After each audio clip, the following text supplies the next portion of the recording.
Hey guys, so today we are going to be talking about lint. Yes, it happens when you have dreadlocks, and yes, it is super annoying, and yes, there may be a few things that we can do about it. So first off, we want to just say, make sure you know what I'm talking about when I say lint. The most obvious way is to think of when you clean out your dryer, lint trap, that lint that you roll up that comes off of your clothes, that's lint.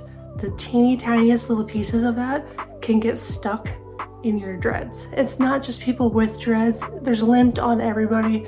There's lint in everybody's hair. There's lint everywhere. But because we have Velcro-like texture on our dreadlocks, we tend to get them to stick.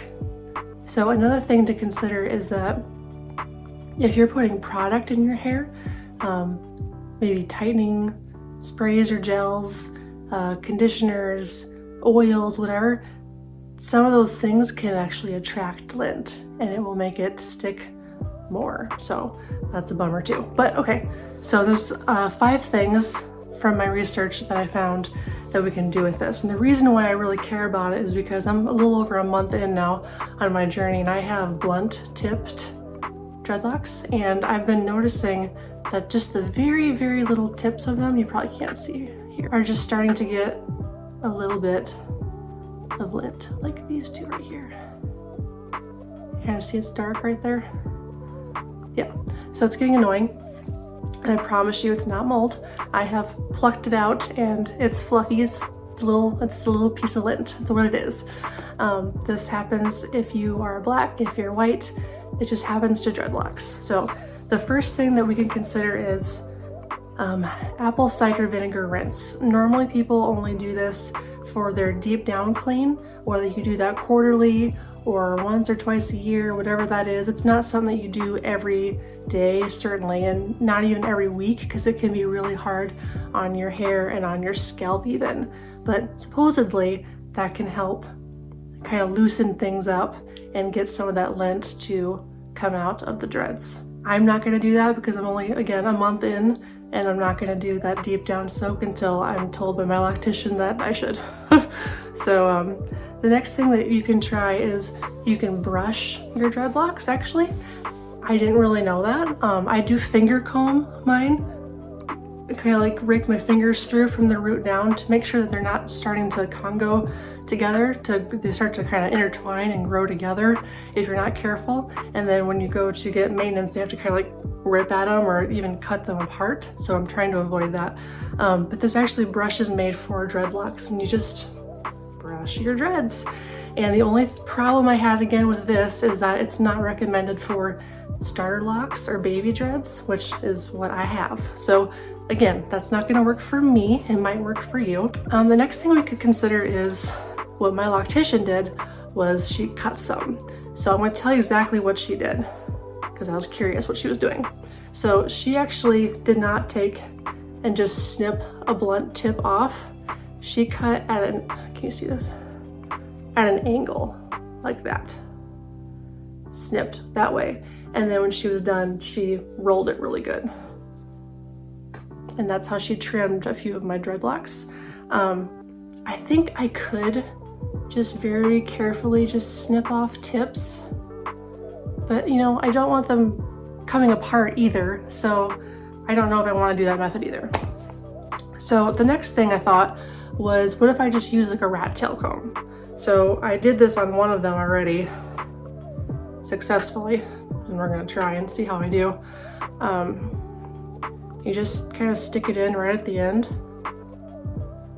and pickle at it until you can get it to come up, and then just pull. You can see I got a little piece of lint right there. It's not mold, it's lint.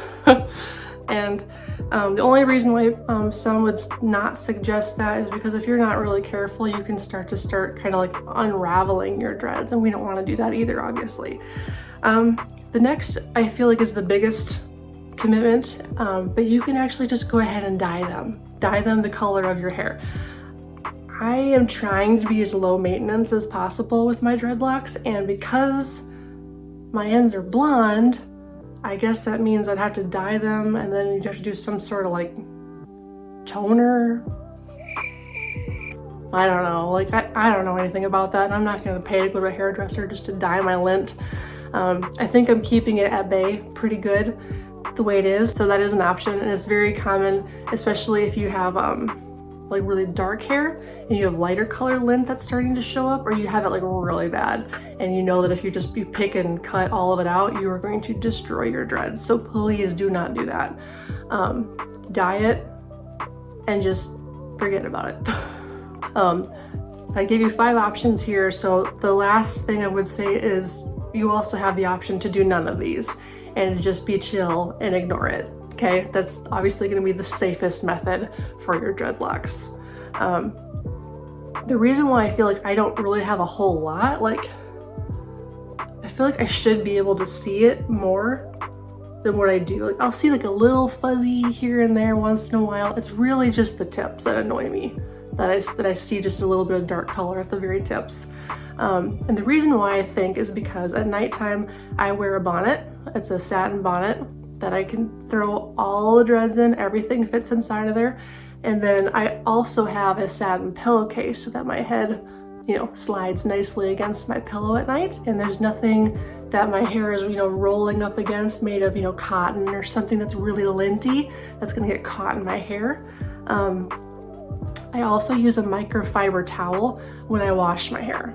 So if you think about it, like if I had this light colored blondish hair and I had like a navy blue bath towel, can you imagine how terrible that could be over time if I just kept using dark towels on light colored dreads? I can imagine where that could get kind of sketchy after a while. But I wouldn't have ever thought about it if I hadn't noticed them on my own dreads. I didn't even know lint was a thing before I got dreadlocks. I think I maybe heard it in passing, but I didn't take it very seriously until I actually saw it for myself.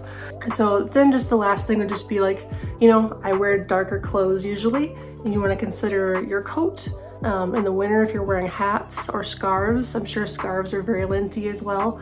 I'm looking at a notebook if you're wondering what I'm doing. Also blankets if you like to wear robes, just yeah, anything that your hair touches when you hug somebody, when you're out and about. Just again, lint is everywhere. It's morally neutral. I don't want you to feel like you're dirty or your dreads are gross or they're moldy or there's something wrong with them. They're sticky.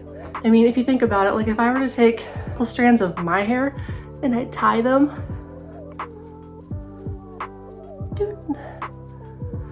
they're gonna stay like that. Now, if I brought my daughter in here with her beautiful silky long hair and I took 2 pieces of her hair and I tied it and did that, it would just flop right out, right? They have a texture to them that makes them stick and grab things, okay? So there are some things we can do, but you can also choose to completely ignore it as well. So I hope some of these tips have helped you. I hope this has given you a few ideas of what you can maybe do in the future. And if you like this video, be sure to give it a thumbs up and subscribe so that you can follow along on this journey with me of learning how to take better care of our dreadlocks, and maybe even preparing you before you even get them, which is even better. So I hope that you're doing amazing, and I look forward to seeing you again next time. See you guys.